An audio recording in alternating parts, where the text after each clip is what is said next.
vous devez savoir que de même que dans le monde physique, pour s'offrir une maison, il faut l'argent. C'est-à-dire, pour s'offrir une maison, il faut passer par les moyens de l'argent. Pour obtenir des diplômes, il faut payer des scolarités. De même, dans le monde spirituel, pour obtenir chaque chose que l'on désire, il y a un prix à payer. Et il y a aussi une procédure à suivre. C'est la combinaison du prix et de la procédure qui détermine l'exaucement. Pourquoi? Parce qu'on peut avoir le prix à payer, mais si on n'a pas les contours de la procédure, on n'obtiendra pas ce qu'on désire.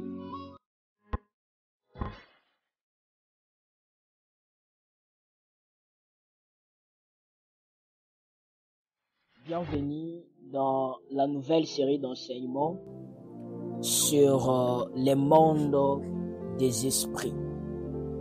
Alors, dans cette série d'enseignements, je vais vous parler un tout petit peu sur les mondes spirituels. Donc, le thème sera les mondes spirituels des mysticiens. Et aussi, je vais essayer de répondre à quelques questions qui m'ont été posées lorsque je vous ai proposé cet enseignement. Alors, écoute-moi attentivement parce que je serai en train de glisser certaines choses. Ok, je serai en train de glisser certaines choses qui te sera très importantes. Alors, je te prie de me donner toute ton attention.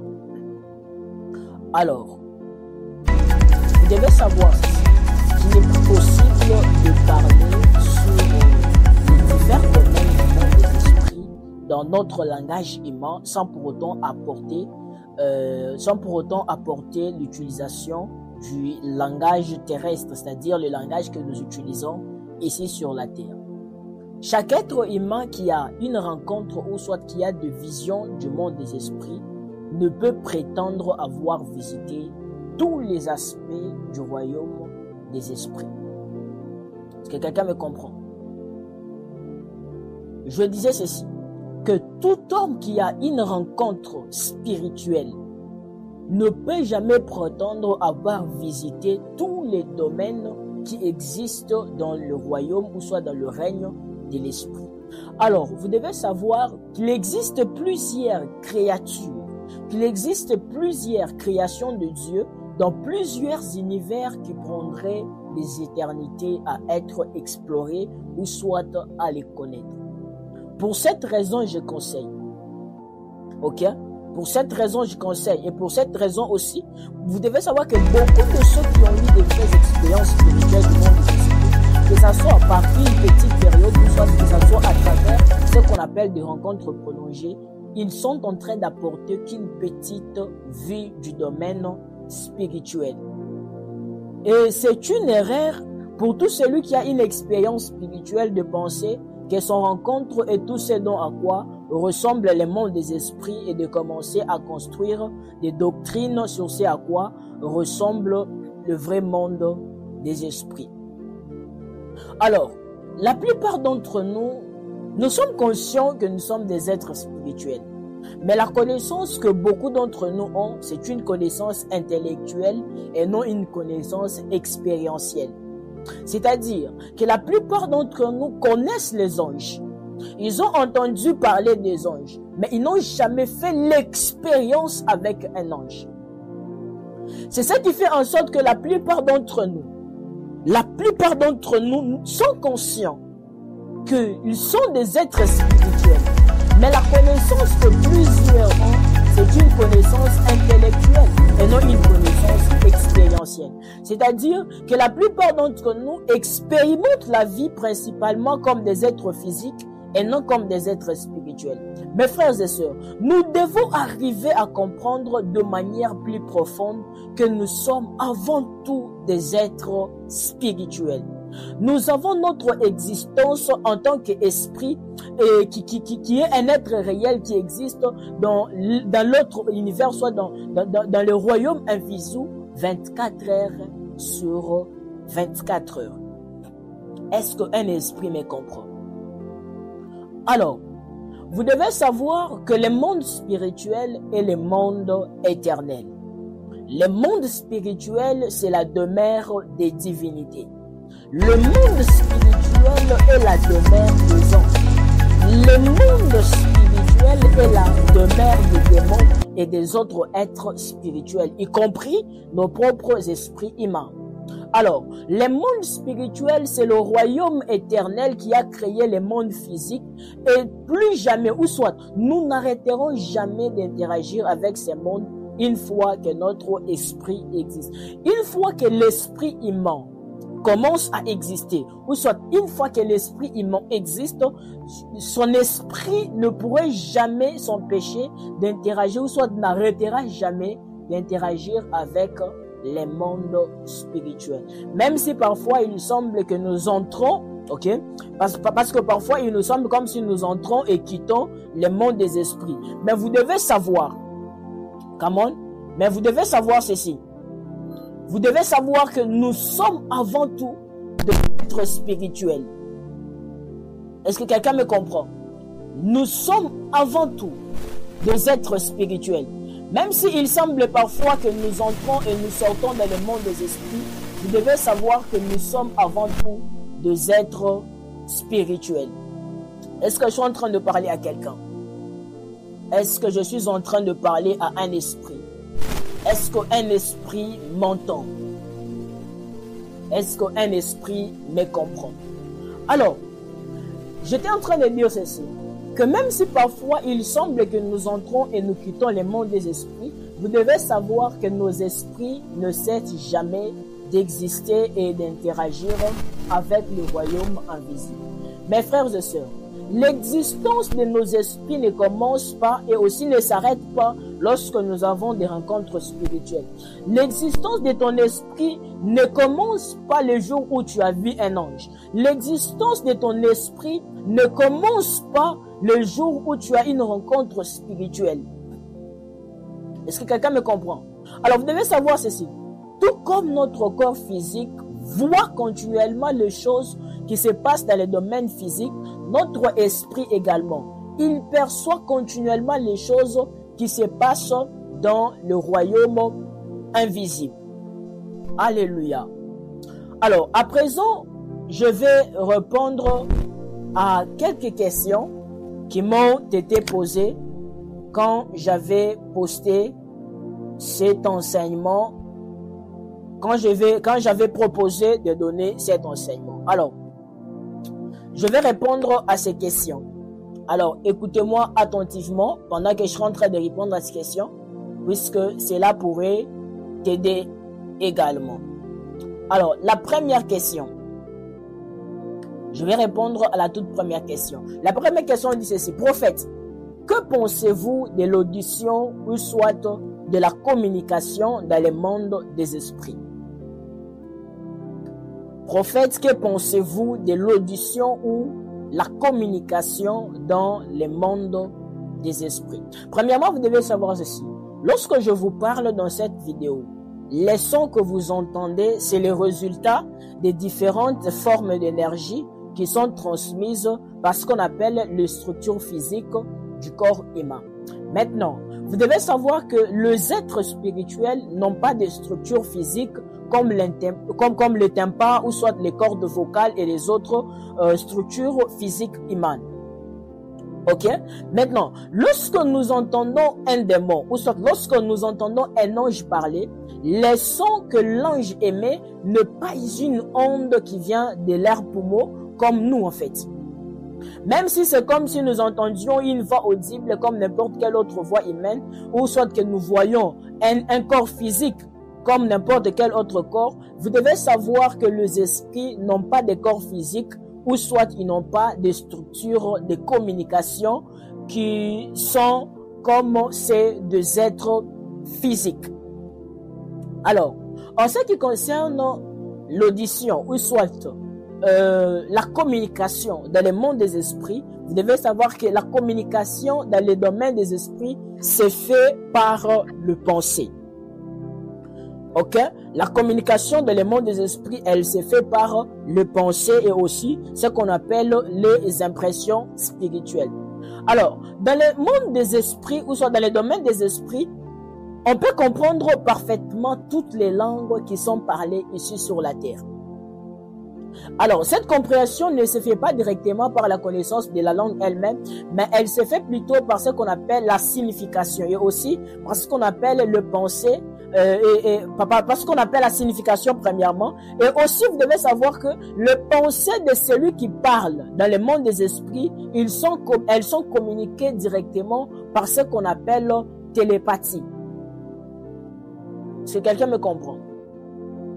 Alors, je ne vais pas insister là-dessus, parce que déjà, avec le terme télépathie, ça va créer beaucoup de soucis sur le milieu chrétien. Non, je passe. Mais vous devez savoir que Dieu ne parle pas le langage humain. Même si nous semblons entendre Dieu dans la langue que nous parlons, ok? Même s'il semble que nous entendons Dieu dans la langue que nous parlons, mais vous devez savoir ceci. Lorsqu'on entend, ou soit lorsque tu entends Dieu parler dans une langue que tu connais, c'est parce que ton esprit le comprend d'une manière au-delà du langage et il le transmet ensuite à ton âme dans un langage que tu as appris au quotidien, soit que tu as appris depuis que tu es ici sur la terre. Personnellement, je crois que ça marche comme le caméléon. Par exemple, lorsque vous touchez, ou soit par exemple, lorsque le caméléon, ok, passe par un endroit où il y a une couleur, ok, qui affecte le caméléon, qu'est-ce qui se passe? C'est que le caméléon va prendre la couleur de la chose qui est en face de lui. Si peut-être vous mettez le caméléon, peut-être vous mettez le caméléon devant la couleur blanche, vous allez voir que le caméléon prendra la couleur blanche. Alors, par exemple, dans le monde des esprits, lorsque tu touches, ok, lorsque tu touches une chose dans le monde des esprits, dans l'au-delà, et que tu désires regarder la chose pour l'analyser, tu vas sembler devenir la chose. Et tu peux connaître tout sur la chose. Ok? Pourquoi tu dois connaître tout sur la chose? Parce que tu fais l'expérience d'être cette chose-là. Donc, dans le monde des esprits, lorsque vous touchez quelque chose et que vous désirez regarder la chose pour l'analyser, pour la comprendre, vous semblez devenir la chose. Et vous savez directement tout sur la chose. Pourquoi? Parce que vous avez fait l'expérience de devenir cette chose-là. Personnellement, dans plusieurs de mes rencontres, j'ai vécu le même événement.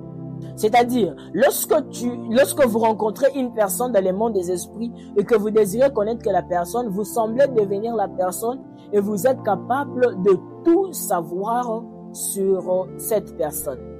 Alors, vous devez savoir ceci, que ce sentiment d'être capable de devenir ce que vous voulez savoir sans devenir réellement l'objet, c'est une infusion instantanée de connaissances qui inclut non seulement des connaissances objectives, mais aussi toutes les connaissances subjectives et aussi ce qu'on appelle des connaissances perspectives. Ainsi, dans le monde des esprits, tout le monde comprend parfaitement tout le monde. C'est-à-dire, tu ne peux pas mentir quelqu'un quand il s'agit du domaine des esprits. Deuxième question. Prophète, qu'en est-il de l'âge dans les domaines des esprits? Qu'est-ce que vous pensez de l'âge dans les domaines des esprits? Ok. Premièrement, vous devez savoir qu'il n'y a pas de vieillesse dans le monde des esprits. Il n'existe pas la vieillesse dans les domaines des esprits. Parfois même les enfants qui entrent dans le domaine des esprits, ils atteignent la maturité dans un espace de temps plus court qu'il les ferait ici sur la terre. C'est ainsi que vous pouvez remarquer un enfant de 5 ans qui devient sorcier et qui a des grades dans la sorcellerie. Il aura toujours tendance à se faire passer pour une grande personne dans la vie réelle. Ou soit il pourra commencer à intimider les gens, soit il pourra commencer à faire des choses comme une grande personne, voire prendre de l'autorité sur les aînés. Alors, du côté des lumières, c'est-à-dire en Christ, la maturité spirituelle dans le monde des esprits, la maturité spirituelle d'un homme dans le monde des esprits peut être discernée en observant ce qu'on appelle la physionomie, ou soit la qualité de la lumière émise par son corps spirituel. C'est-à-dire, la maturité dans le monde des esprits est déterminée par la quantité de lumière que la personne dégage. Ainsi, personne ne peut prétendre être grand. C'est-à-dire, quand tu vois un grand, tu sais qu'il est grand.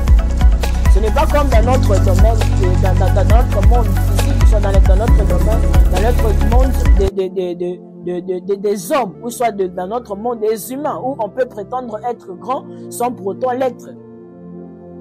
Où on est en train de se fier à l'apparence.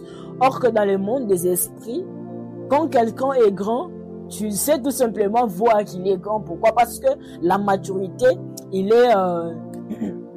la maturité, elle est déterminée par la quantité de lumière que la personne dégage. Prophète, parlez-nous un peu de la voyance. Alors, je vais vous parler un tout petit peu du voyant. Vous devez savoir que celui qu'on appelle voyant, c'est celui qui voit. C'est celui qui prédit des événements ou de développement. C'est une personne créditée d'une perspicacité morale et spirituelle extraordinaire. En bref, les voyants sont des prophètes qui reçoivent leurs révélations en regardant à travers les voiles du royaume spirituel comme Dieu le permet. Tout ce que je vais vous dire sur la voyance, les mots que plusieurs ont diabolisés, vous devez savoir que ça tourne autour de la croissance et de l'épanouissement des chrétiens. Alors, avant tout, vous devez savoir que de même que dans le monde physique, pour s'offrir une maison, il faut l'argent. C'est-à-dire, pour s'offrir une maison, il faut passer par les moyens de l'argent. Pour obtenir des diplômes, il faut payer des scolarités. De même, dans le monde spirituel, pour obtenir chaque chose que l'on désire, il y a un prix à payer. Et il y a aussi une procédure à suivre. C'est la combinaison du prix et de la procédure qui détermine l'exaucement. Pourquoi? Parce qu'on peut avoir le prix à payer, mais si on n'a pas les contours de la procédure, on n'obtiendra pas ce qu'on désire. Pour commencer, il faut préciser que la Bible même parle de l'existence de deux types de dons. Il y a ce qu'on appelle les dons simples et il y a aussi ce qu'on appelle les dons meilleurs. 1 Corinthiens chapitre 12, le verset 31. La Bible dit « Aspirez aux dons de meilleurs et je vais encore vous montrer une voie par excellence. » Alors, vous devez savoir ceci. Pour obtenir des dons meilleurs, pour obtenir des dons meilleurs qui permettent en principe d'augmenter ses capacités spirituelles, pour les obtenir, il faut passer par certains types de choses. Tout comme il faut passer beaucoup plus par la prière. Est-ce que je me fais bien comprendre? Il faut passer beaucoup plus par la prière et ce qu'on appelle les actions prophétiques. Mais je vais vous parler d'une chose. Qu'est-ce que vous entendez par le don le meilleur? Vous devez savoir ceci. Un don, il est donc meilleur lorsqu'il permet d'être plus efficace sur les terrains. Alors, qu'est-ce que vous entendez par être plus efficace sur le champ du ministère?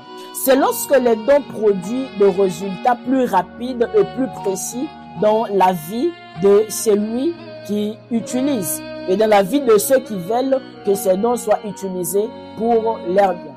Et surtout, plus les dons aident à résoudre des problèmes plus compliqués que d'autres, plus ces dons, il est meilleur. Pourquoi? Parce que dans la pyramide satanique, il existe une hiérarchie de démons qui régissent les niveaux de difficulté de chaque problème. Maintenant, dans ce clavier satanique, plus un démon est puissant, autant le problème derrière lequel il se cache est compliqué à résoudre. Cela nécessite par conséquent l'intervention d'un don meilleur qui lui correspond. Alors, sur la voyance, je vous dirais tout simplement ceci, que la voyance est un don de l'esprit. Dans un premier temps, ce qu'on appelle celui du discernement des esprits. Comme je vous disais, qu'en matière de dons, nous avons des dons gratuits et aussi nous avons ce qu'on appelle, qui sont des dons simples et aussi nous avons ce qu'on appelle les dons meilleurs. Alors quand on parle du don simple, c'est les dons où l'on prophétise par intuition ou soit par impression. Et ici, nous avons aussi ce qu'on appelle les dons le meilleur. Les dons le meilleur, c'est ce qu'on appelle premièrement la voyance, ou soit les dons le miracle, ou soit les dons de guérison et ainsi de suite. Maintenant, quand on parle de la voyance, parce que nous allons nous appuyer sur les dons meilleurs qui est les dons de la voyance. Ici, c'est une affaire d'exercer son esprit en tant qu'esprit. Et cette dimension s'exerce plus par l'entremise des anges et à travers des pratiques ou des actions prophétiques. Exemple. Lorsqu'une personne ressent de façon intuitive un futur accident qui se réalise vraiment, c'est les dons de la prophétie qui s'est déclenché. Ceci est un don simple. Pourquoi? Parce qu'il fonctionne avec des indices sans trop de précision. Mais quand la personne devient capable de déterminer avec détail le lieu, la date, les noms précis de la personne victime, ici, c'est qu'un ange a intervenu. Alors, pour protéger le caractère privé de la voyance, je ne pourrais pas tout vous dire sur ce lieu public. Je vous recommande mon institut de sciences du prophétique qui est beaucoup plus basé sur la voyance par l'entremise des anges. Alors, soyez bénis, que Dieu vous bénisse abondamment. N'oublie pas de partager cet enseignement et n'oublie pas aussi de t'abonner. Soyez bénis et à bientôt. À nous revoir dans l'année 2024 avec de nouvelles séries d'enseignements. Alors, si vous avez quelque chose à savoir ou soit à connaître, proposez-le dans les commentaires et on fera un enseignement sur cela. Notre but est de vous éclairer par rapport à ce qui concerne le royaume du prophétique. Mais vous devez savoir que les choses les plus secrètes ne se diront jamais sur le lieu public. Les choses secrètes ne se mettront jamais à l'abri de tout le monde. Alors, pour cela, il faudra payer les prix et il faudra faire une formation en rapport avec ce que tu es en train de vouloir avoir, soit envisager de devenir. Alors, soyez bénis, à bientôt.